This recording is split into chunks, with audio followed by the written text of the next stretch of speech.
and welcome to Chaotic Riffs Magazine. We can be found on the web at www.chaoticriffs.com. My name is Jason J. Rock Houston, and I want to welcome to a show today lead singer from the band Storm Force. We're talking today with Patrick Gagilardi. Is that, am I saying your name right, Patrick? You got close.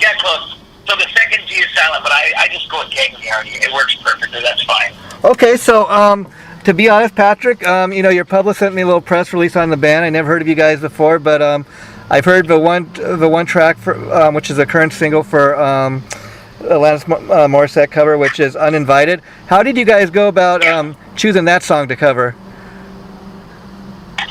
Well, to be honest, I've always been a fan of Alanis. I've always been a fan of that song. Okay.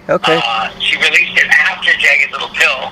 Yeah. And so I kind of was like that. I kind of just always sang it with acoustic, just playing it. And then one day I was just sitting at the piano, and I just started playing those notes, the little haunting notes at the start. And I sang it. I just recorded it on my, computer, and I sent it over to Greg, our guitar player, and went, "What do you think about a cover for this?" And he immediately got back to me and said, "I love it. Let's do it." And that's how it got started. And what I love about it is you guys didn't go for obvious choice. I mean, especially like being an Alanis Morissette fan, you could have picked something off that Jagged Little Pill album like you're talking about. And I dig it when people hear this. There's a very good chance a lot of people aren't even going to know at first it's an Alanis Morissette song, and then you're going to kind of turn them on to the original version. That's a cool thing about doing a cover like this. Yeah, absolutely. I mean, obviously, there's tons of songs from Perfect. I agree with you 100%. Yeah. It's better to do something that's a little bit off the beaten path. Yeah. So it's a little more unexpected. Yeah, and it makes it a little fun to do like that. Now, how long has the band been together? The album came out in 2020, but we probably took about 5 years to record it. Okay. So I'd say 7 years, but really the album came out right before the pandemic. Perfect time to release an album. Yeah, so I was going to ask you, that being the case, I'm assuming part of the reason maybe I haven't really heard a lot about the band is because, as you said, this was released in 2020 right before the pandemic hit. So I'm assuming you guys are just kind of getting a chance to still get out there to promote this because maybe haven't had much of a chance until now. Yeah, exactly. So right when we released the album, we were supposed to play in March, and it was literally, April. Wow. It was a month before the pandemic hit. So we finally played that show that we were supposed to play. 2 years later, this past April, we finally played it. And now we have a show coming up in November and another show in April. And we're working on the next album too. So it's just, we're trying to get out there and get promoting it. Yeah, well, what I dig about that is, I mean, like you said, the album's been out there since 2020, so people may or may not be aware of it. And it's cool that you're getting out there to promote the last album, and you're still working on new music to give the fans something new. I think that's cool, and talk about who were your influences growing up, Patrick? I mean, being from Canada, were you a big fan of a lot of the Canadian bands, or were you more fan of the European and American bands? To be honest, I definitely like some of the Canadian bands. There's no question. I had just a little funny side note here. There's a band called April Wine from Canada. I've heard, yeah, sure. When I was a kid, I thought they were massive. Yeah. To me, but they didn't really break the States as much. Yeah. But my biggest fan, for sure, Judas Priest was really big, early 80s till today. And then, of course, being a Canadian, I loved Rush.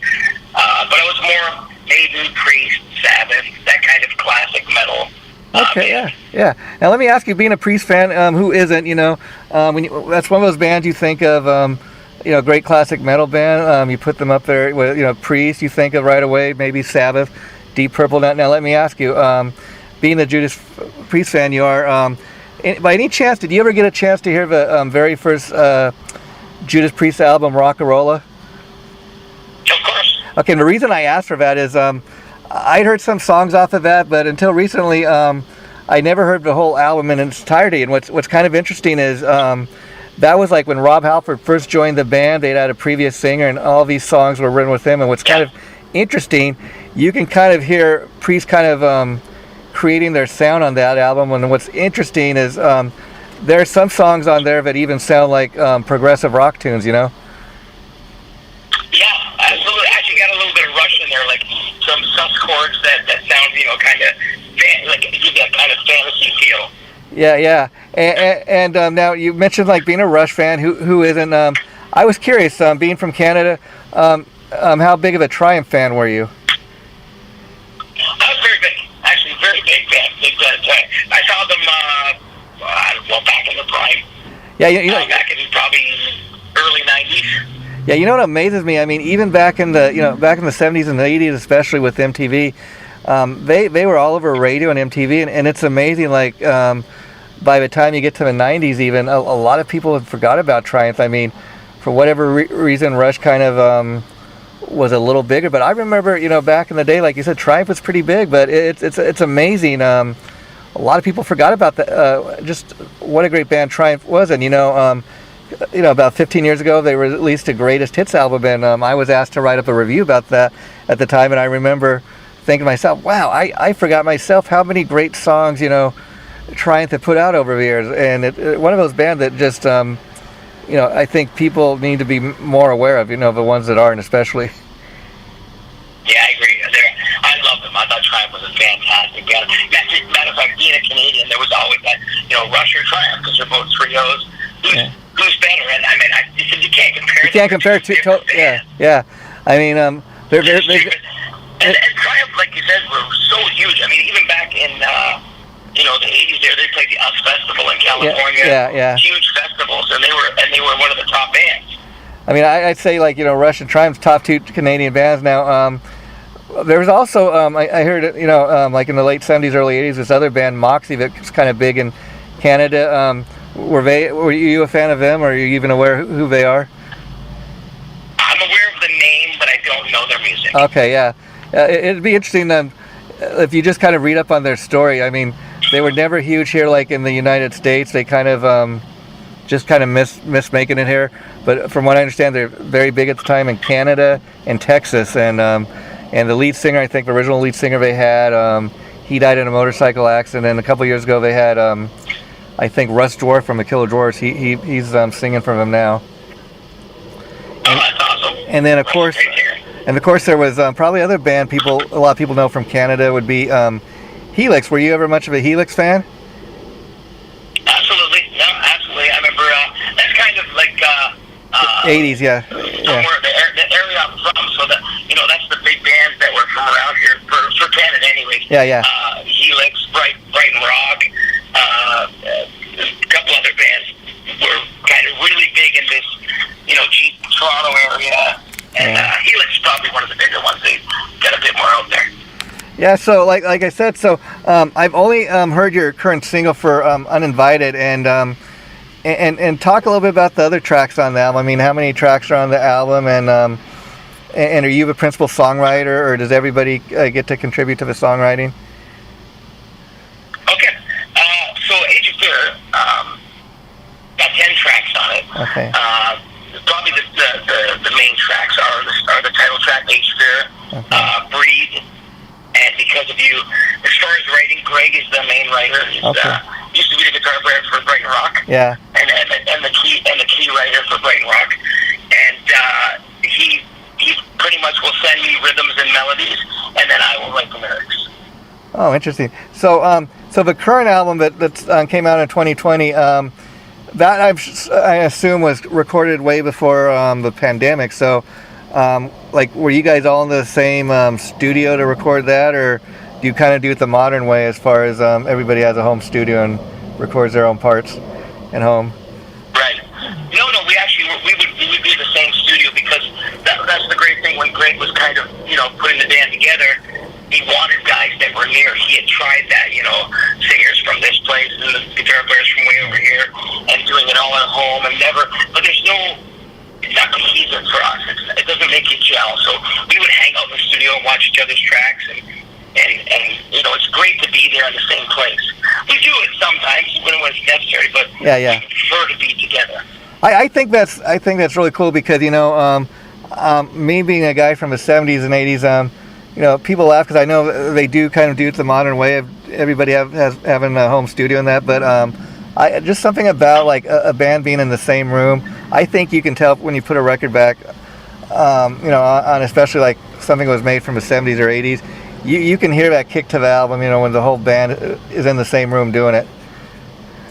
Absolutely, I agree 100%. And now you said that like this past April, so you guys did your first show like in 2 years. What was that like? Because I imagine when everything was getting shut down back in March of 2019 or 2020, whenever it was. They were telling everybody, it's going to be for 2 weeks, and then 2 weeks turns into like 2.5 years. Yeah, it was crazy because that's exactly how we felt. We were like, well, it's only March. We got all the way to the end of April. We'll definitely be able to do that show.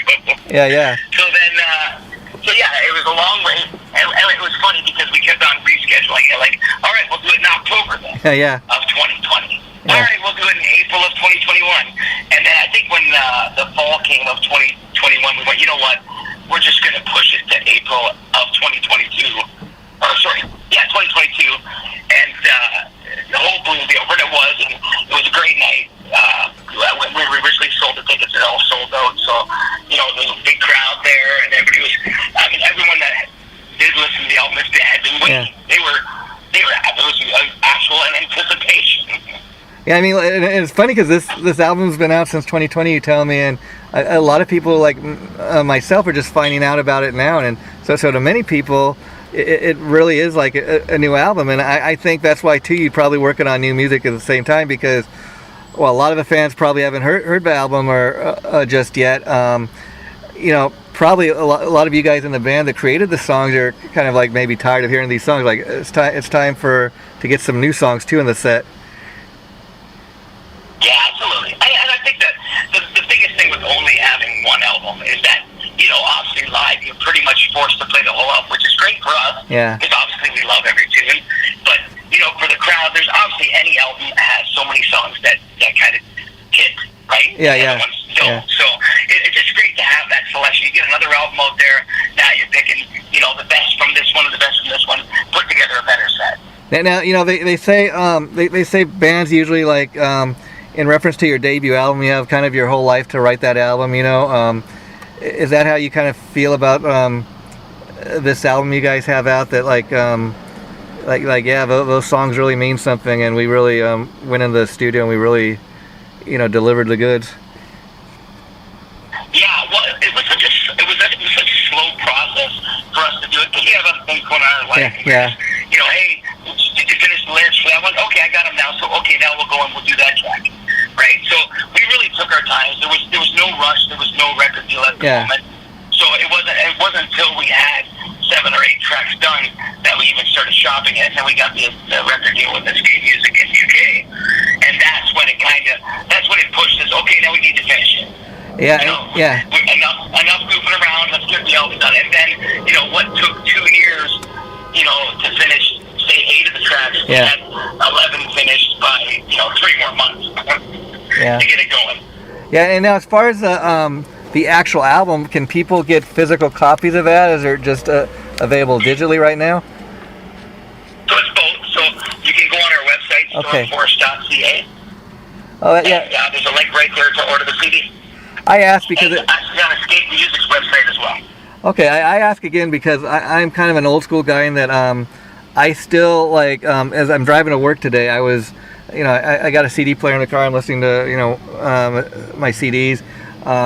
I love to look at the album work. I remember as a kid going to when they still had record stores and like picking up something like Iron Maiden's Number of the Beast or Kiss Destroyer. Like I have no idea what this is, but man, this looks so cool. I have to have it. Yeah, I really miss that about the vinyl. Like just the size of it alone. Being able to see the album artwork and the liner notes, like that's definitely one thing that digital music has taken away from. It gives you accessibility, more music, but we don't have vinyl yet for it, but we do have CD. Yeah, that's something because even as as a musician in the band that made this album, that's got to be a cool thing to be able to hold a CD in your hand at the end of the day. Say, you know what, this is our blood, sweat, and tears. Our hard work paid off. This is the final product, man. I'm proud of what we did together, guys. You know. Yeah, absolutely. No question. As soon as we finish it, you get it manufactured and sent to you. It's something to be proud of. No matter what, this is.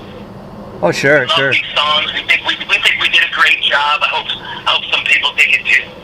Yeah, and I think this, the cover of Alanis Morissette's "Uninvited" is a great track to kind of kick the album off with, as far as promoting it, because what I love about the song itself is I love the way it kind of starts off a little slow, and then it gets a major kick in the ass, if you know what I mean, and it really picks up. Yeah, it gets you get a feeling that maybe it's softer kind of a song, and then you get a major kick in the ass. And I think that's really a fun kind of track. Now, have you guys toured much out of Canada, or is that kind of a goal now? I mean, are you planning to set up some more dates to tour behind this? It's really about getting the music out there for the moment. So, I know we did have some offers when the album first came out, but obviously COVID squashed that, and then you lose a lot of momentum. Yeah. Because people can't go see shows and you can't go promote it. So, I think that's going to be, although you're right, not everyone's heard the album. I think that our focus is going to be finish the next album, and that's when we'll be looking to maybe go stateside and maybe even over to Europe if it's possible. And again, like you said, people are just kind of getting introduced to this album, kind of. But do you are you already into recording the new album? I mean, when would you see a projected release, possibly next summer or something like that? We're probably thinking around this time next year. Oh, yeah. So fall 2023. So we've got about 7 or 8 songs. I'd say 80% finished.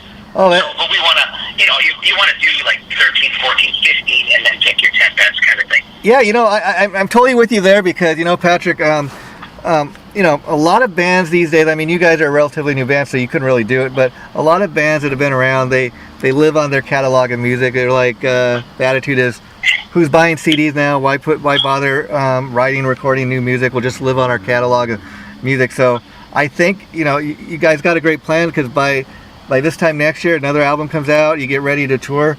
People by then are going to know this album, and then you'll have 2 albums worth of material to put into the set list. And I think then by that point, you guys will really be on your way.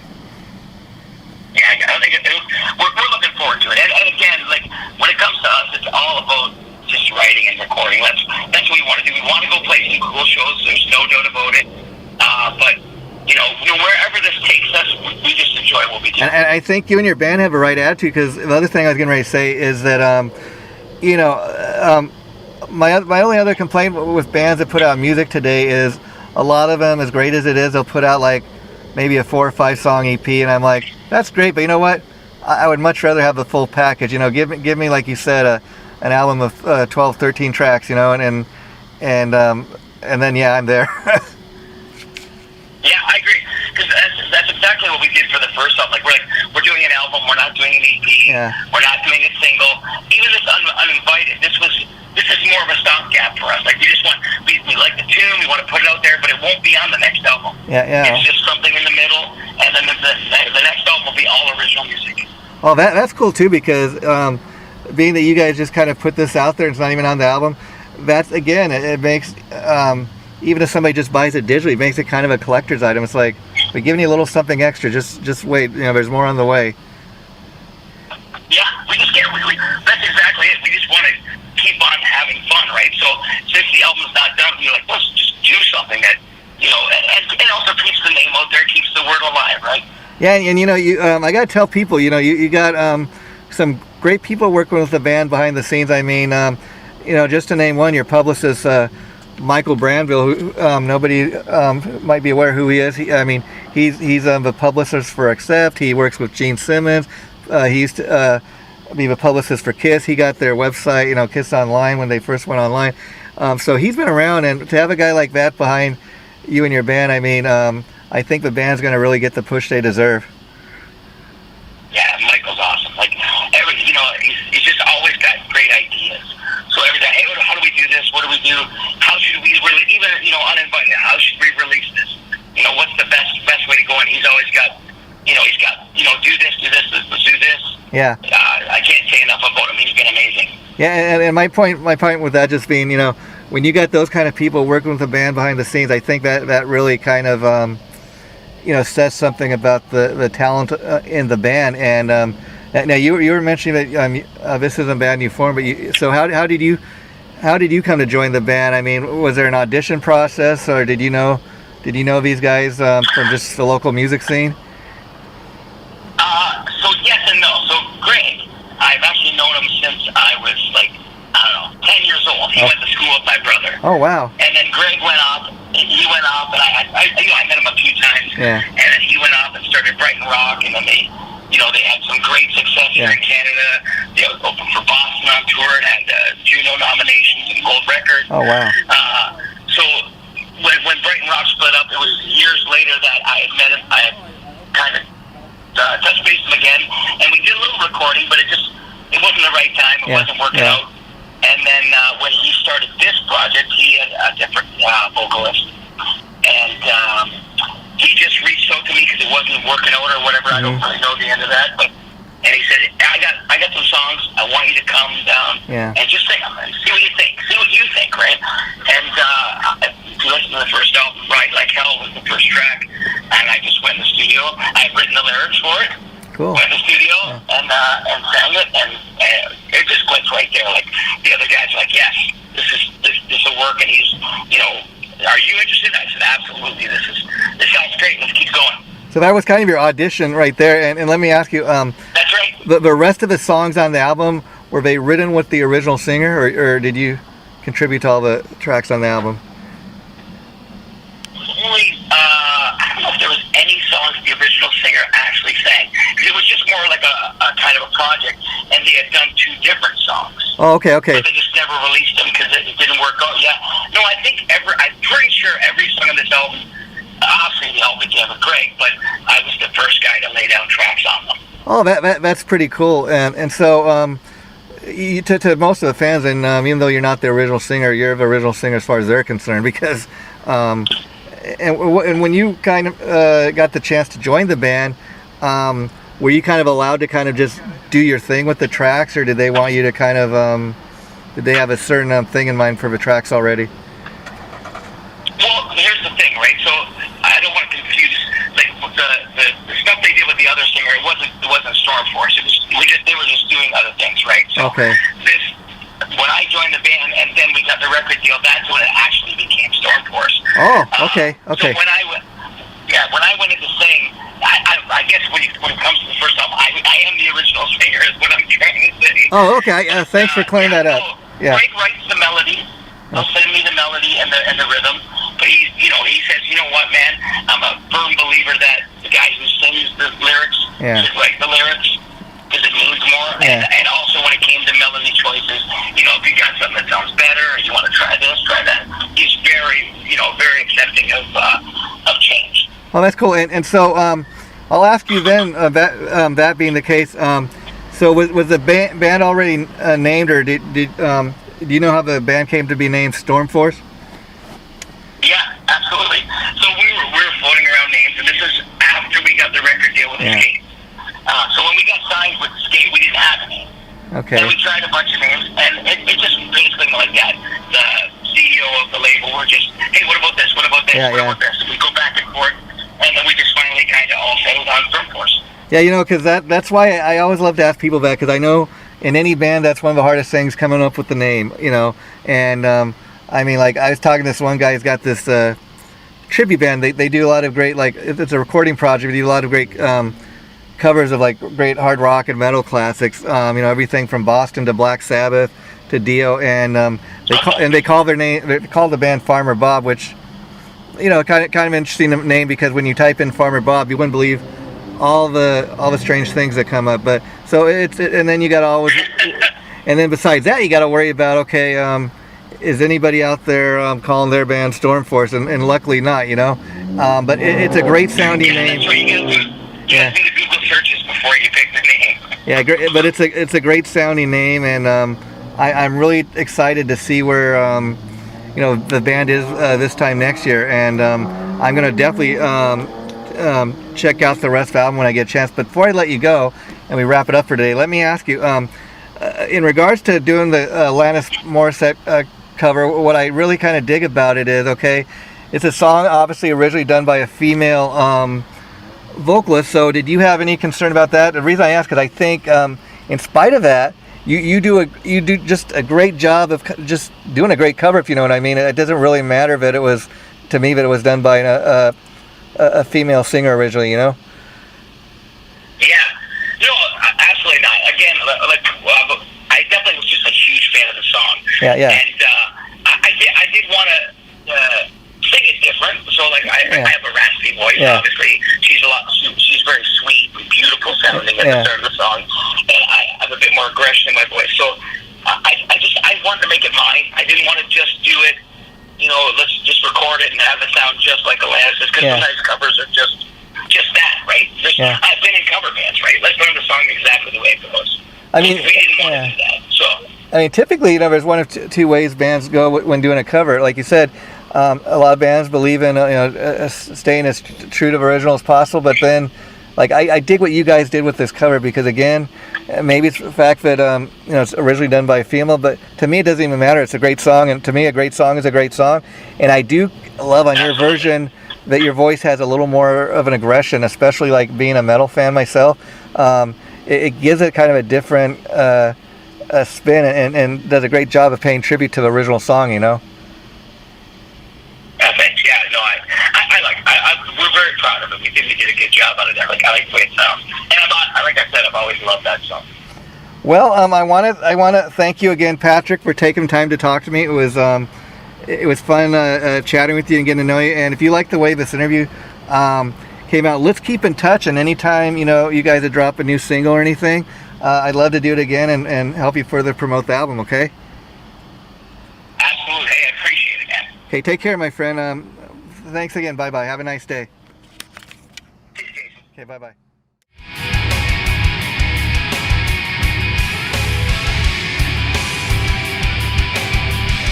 Chaotic Riffs Magazine.